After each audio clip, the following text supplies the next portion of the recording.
ध्यानाभ्यास के इस श्लोकोत्तर कार्यक्रम में आप सभी का हार्दिक स्वागत है। कृपया अपने नेत्रों को बंद कर लीजिए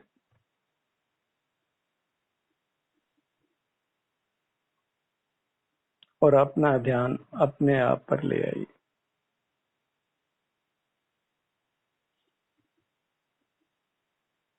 अपने सिर से पांव तक ये आपका विस्तार है। आप हैं मूर्त काया में मिला हुआ आपका अमूर्त शरीर है, जिसमें कोई रंग गंध रस स्पर्श नहीं है। एक सुख स्वभावी है। उससे युक्त रहकर सुख का अनुभव कीजिए। मूर्त प्रदत्त इंद्रियों के माध्यम से बाह्य पदार्थों का जानना बंद कीजिए।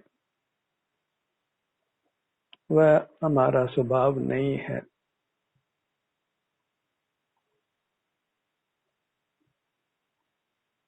मूर्त पदार्थों को, मूर्त इंद्रियों को और उनके माध्यम से होने वाले इंद्रिय ज्ञान को, इन तीनों से उदासीन होकर, विरक्त होकर अपने स्वभाव का, अपने मूर्त का आनंद लीजिए।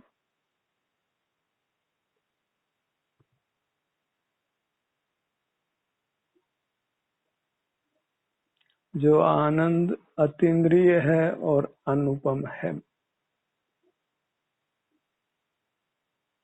और भविष्य में भी सुख का कारण है।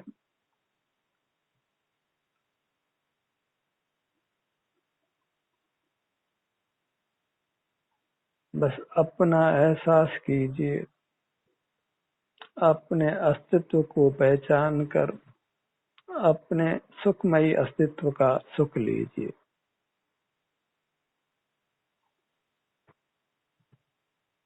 जिस सुख के अनुभव में कोई विकल्प नहीं है, कोई इंद्रिय ज्ञान नहीं है,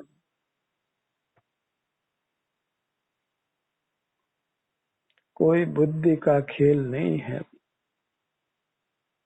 बस निराकुलता का, शांति का अनुभव है।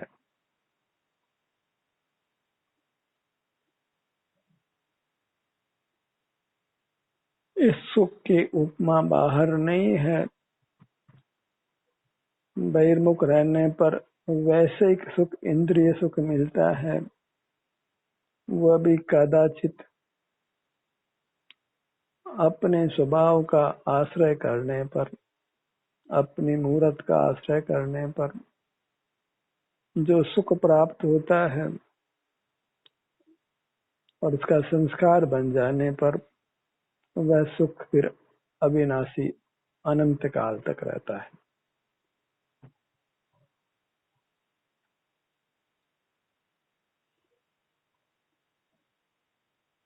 स्वानुभव से ही नर से नारायण बनते हैं। आत्मा परमात्मा होता है। यह मूर्त शरीर वाला मूर्त शरीर से रहित होता है।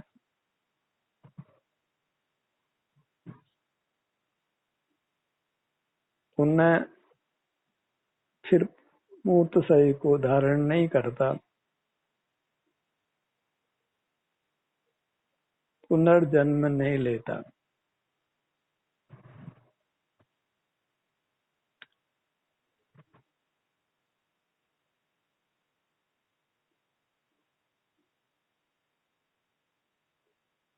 बाहर के विकल्पों को शांत कीजिए। बाह्य पदार्थों को विषय करने से विकल्प उत्पन्न होता है और विकल्प का नाम ही चिंता, तनाव, दुख है।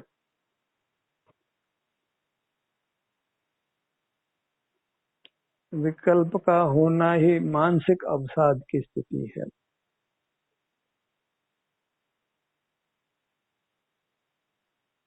डिप्रेशन है,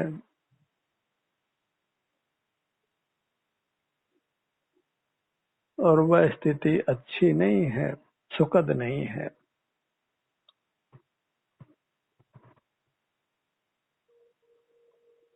अपनी मूरत पर दृष्टि बना कर रखिए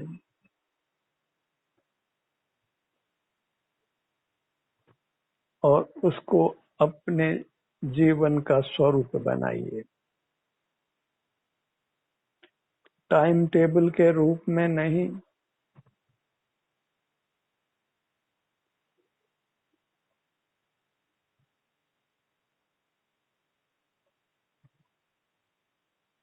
चारित्र कोई टाइम टेबल के रूप में आचरा नहीं जाता है। अपने ही मूर्त काय में लीन रहना, यह चारित्र है। और चारित्र को शाश्वत रखना चाहिए। चारित्र खो गया तो सुख खो गया। If character is lost, happiness is lost. हम अपनी अमूर्त काया से विमुख होते हैं तो जो वीतरागी निराकुल शांति मिलती है वो नष्ट हो जाती है। स्वास्थ्य का जो सुख मिलता है वह सुख नष्ट होता है।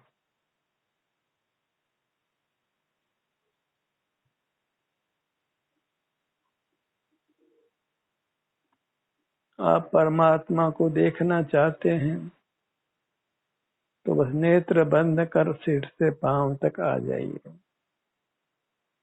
और जो सुख शांति आपके अनुभव में आती है अपने सर्वांग प्रदेशों में, अपनी पूरी काया में, अपना जो विस्तार है वैसा ही विस्तार और वैसी शांति वह परमात्मा का रूप है।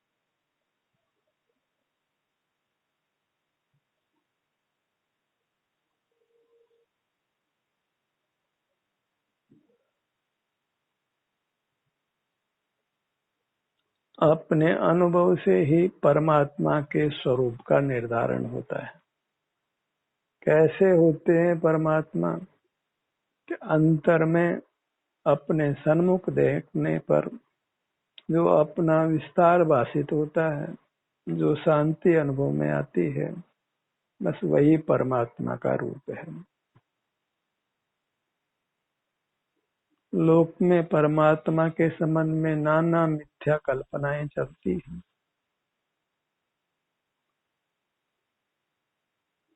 उन सब कल्पनाओं से अपने आप को मुक्त करिए।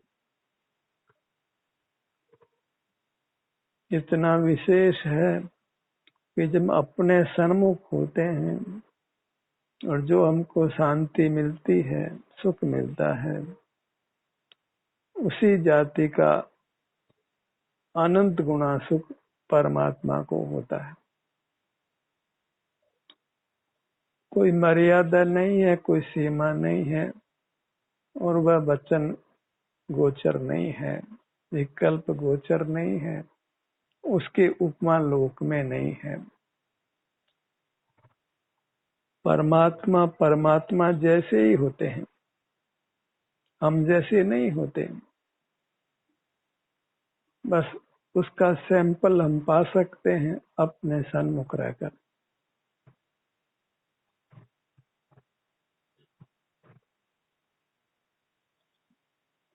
और अपना अनुभव करना, वही वास्तव में परमात्मा की आराधना करना है। आत्मा की आराधना ही परमात्मा की आराधना है। जब आत्मा ही अपना अनुभव करके परमात्मा होता है।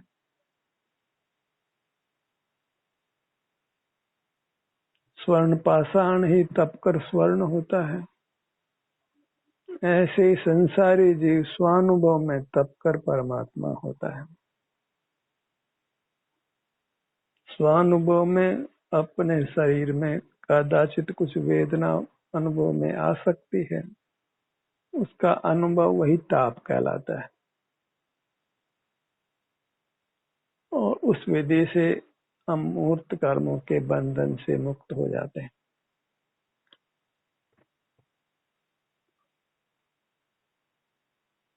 स्वानुभव में सकल बाह्य पदार्थों का ज्ञान में त्याग हो जाता है और वही वास्तविक त्याग है।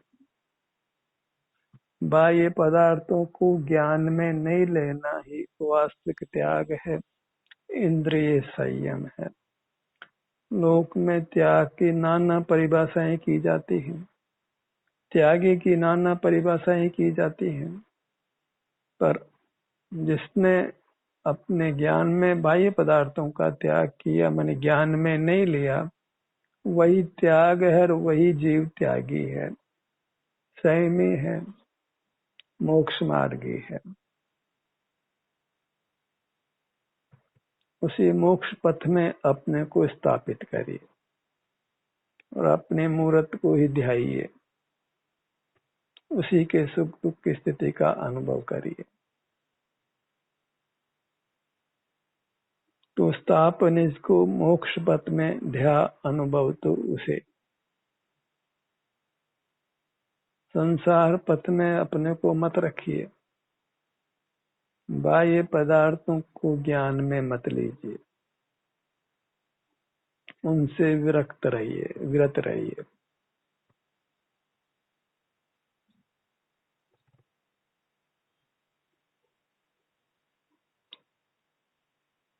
कुछ अधिक उहापोह नहीं करना है, क्योंकि मार्ग ज्ञान से सिद्ध नहीं होता है, अनुभव से सिद्ध होता है। ज्ञान कुछ और है और अनुभव कुछ और है।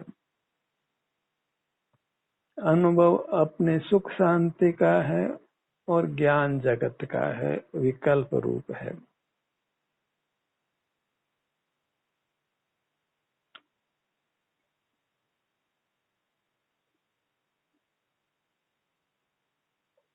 पग तले से सिर के भाग तक अपनी सर्वांग मूर्ति से जुड़िए। यह अकृत्रिम जिनबिंब है, इसको किसी ने बनाया नहीं है, इसलिए अकृत्रिम है। और जैसे परमात्मा होते हैं, वैसे ही ये जीव अंतरंग में परमात्मा है।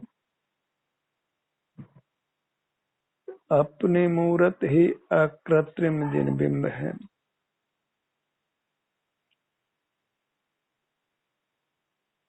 उत्तम पदार्थ है, मंगल है, लोक में उत्तम है और परम शरण है। एक ही उत्तम है, एक ही मंगल है, एक ही शरण है। इसी में स्थित रहना, उसी से जीव परमेष्टि कहलाता है।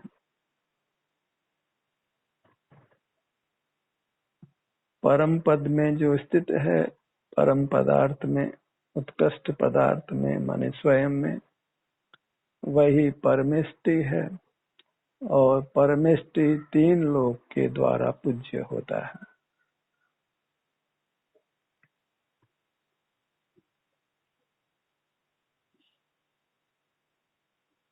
जीव का स्वरूप ही यह है, उसको कोई ग्रहण करता है, वह तीन लोक में श्रेष्ठ होता है और तीन लोक के द्वारा पूज्य होता है।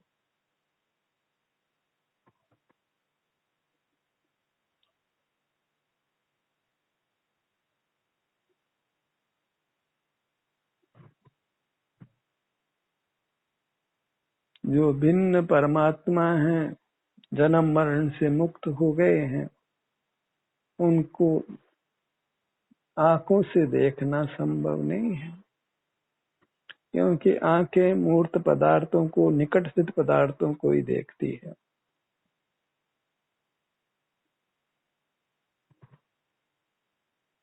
प्रकाश आदि की मौजूदगी में ही देख सकती है।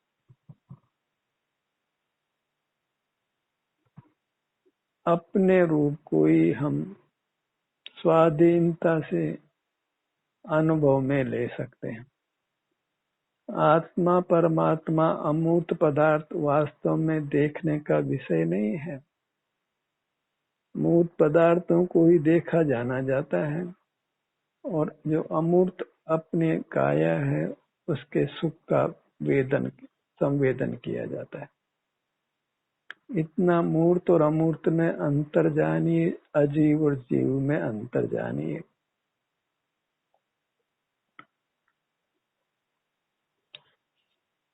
अजीव का व्यामोह छोड़कर जीव में रुचि उत्पन्न करिए।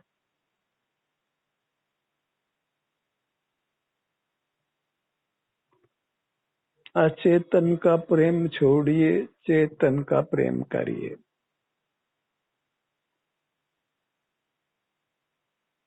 अचेतन के प्रेम में सुख शांति नष्ट होती है। कदाचित कभी विषय सुख मिलता है। भूख का दुख थोड़ा सहन करें तो फिर भोजन स्वादिष्ट लगता है। गर्मी पड़ी हो तो फिर एसी अच्छा लगता है। स्वास्थ्य अच्छा हो तो कुछ मोट पदार्थ सुहावने सुखद लगते हैं। तो पदार्थों का सुख नहीं है,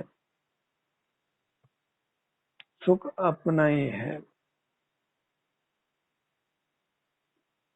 क्षुधा आदि का दुख भोग का फिर भोजन का सुख लेना ये कोई बुद्धिमानी नहीं है। और भोजन का सुख भी कितनी देर लिया जा सकता है। भोजन की व्यवस्था में बहुत आकुलता है।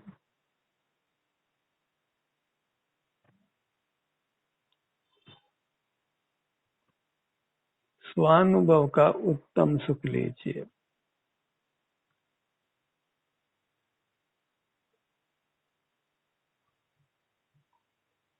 अमूर्त काया का हमको परिचय है।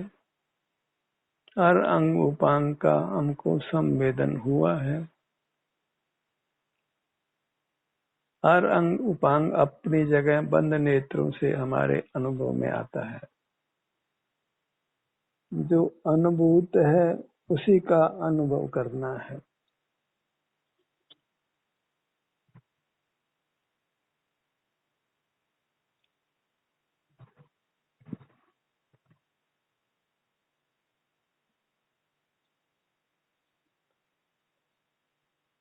और ये ध्यान जो मोक्ष का मार्ग है, ये कोई सीखने का विषय नहीं है, ये अभ्यास का विषय है।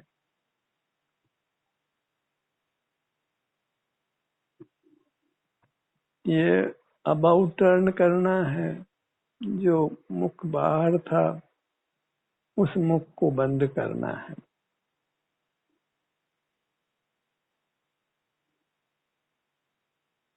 ये एक सेल्फ इम्पोज्ड कर्फ्यू है।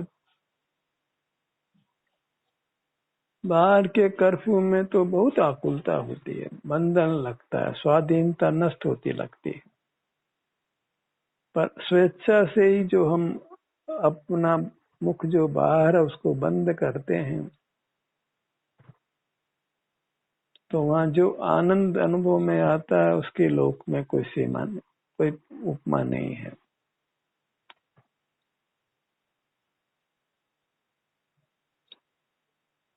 कर्फ्यू में तो हम बाहर जाना चाहते हैं और उसको रोका जाता है, तो हमें आकुलता होती है। ये सेल्फ इम्पोज कर्फ्यू में हम स्वयं ही बाहर नहीं जाना चाहते, बहिर्मुख नहीं होना चाहते। बाहर के कर्फ्यू में तो कोई अंतर्मुखता का विधान नहीं है। तो सेल्फ इम्पोज कर्फ्यू में जब हम बहिर्मुख नहीं होते तो स्वतः हमारी अमूर्त काया सुख रूप परिणमन करते हुए हमें सुख का अनुभव कराती है। स्वास्थ्य प्रकट होता है, निष्कषायता निष्पापता प्रकट होते हैं।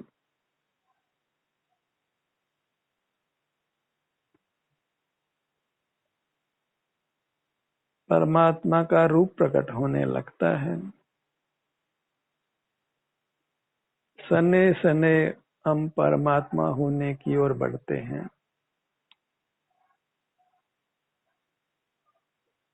मूर्त कर्मों के जैसे से बंधन से मुक्त होते जाते हैं, वैसे वैसे अधिक अधिक सुख अनुभव में आने लगता है। विषयों की विरक्ति बढ़ती जाती है, परिग्रह की अभिलाषा मिटती है, लोक व्यवहार की रुचि मिटती है, बाहर के आमोद प्रमोद की रुचि मिटती है और कोई उत्तम आनंद का स्वरूप अनुभव में आता है।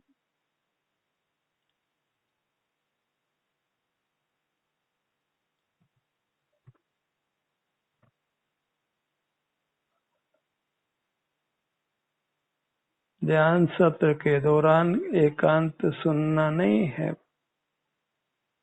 अपना मुख अपनी ओर बना के रखना वो प्रधान है। उसके बिना ये सारा समय देना वृथा ही होगा, कुछ लाभ नहीं होने वाला है। जो लाभ होता है वो अपना मुख अपनी ओर करने से ही होता है, बाहर से निवृत्त होने से ही होता है, इंद्रिय जय करने से ही होता है।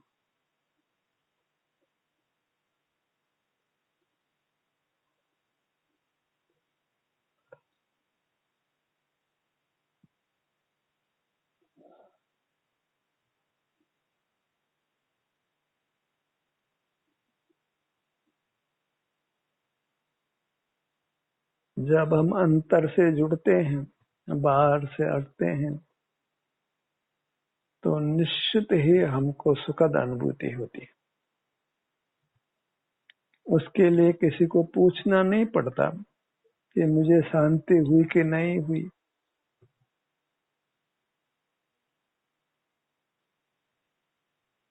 इच्छाओं की कमी होती है,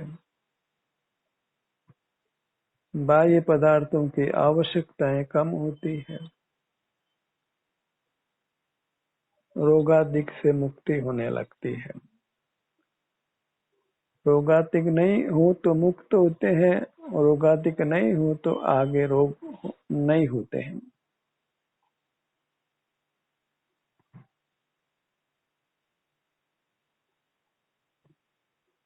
अपने मुखमंडल को लक्ष्य में लीजिए, नाना उपांग हैं, अमूर्त उपांग हैं।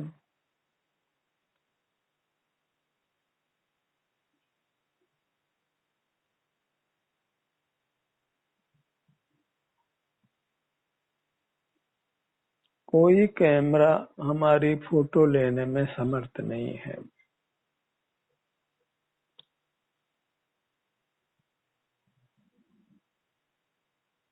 कोई अन्य जीव हमारे रूप को जानने में समर्थ नहीं है। हम ही हमारे रूप का सुख ले सकते हैं, स्वसंवेदन कर सकते हैं।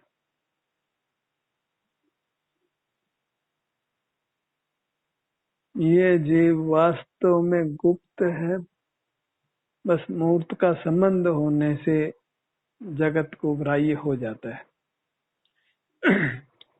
छेदन भेदन का कष्ट पैदा हो जाता है, भूख प्यास का कष्ट पैदा हो जाता है, और नाना कष्ट पैदा हो जाते हैं। अपने गर्दन के भाग पर आइए,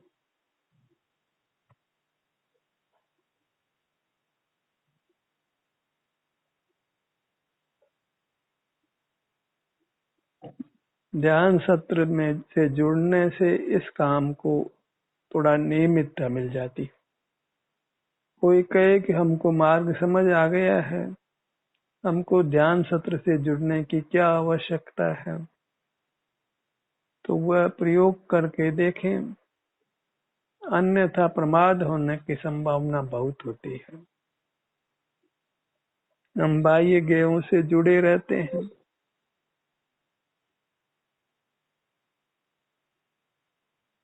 अभी एकाकी पुरुषार्थ भले ही आप करिए,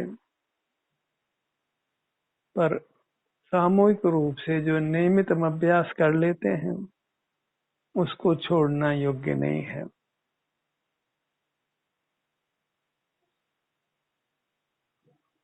साधु जन भी इस कारण से संग में रहते हैं ताकि प्रमाद नहीं हो, स्वच्छंदता नहीं हो। फिर हम तो ग्रस्त हैं, हम सर्वथा अभी निरालंब नहीं हो सकते।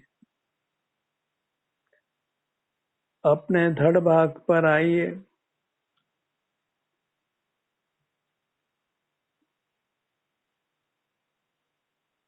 सीना, पेट, पीठ,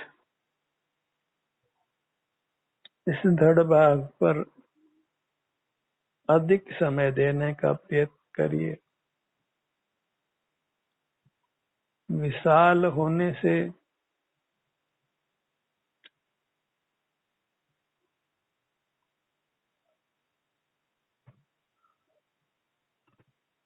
अपनी दाहिनी भुजा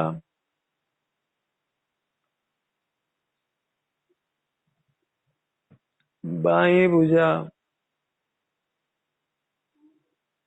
दोनों कंधे, दायां पैर, बायां पैर,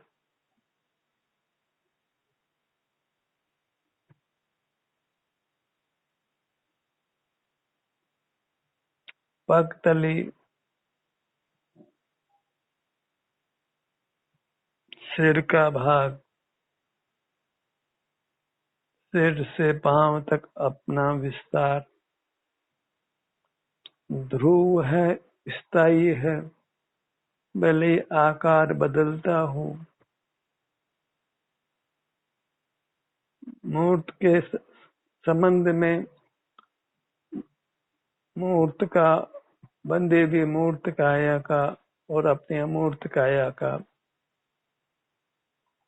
संकोच विस्तार होता रहता है।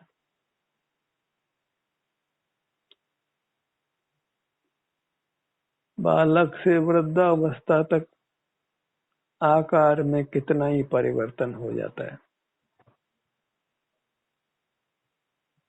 बस परमात्मा होने के बाद जब मूर्त का संबंध नहीं रहता, फिर आकार में अनंत काल तक कोई परिवर्तन नहीं होता।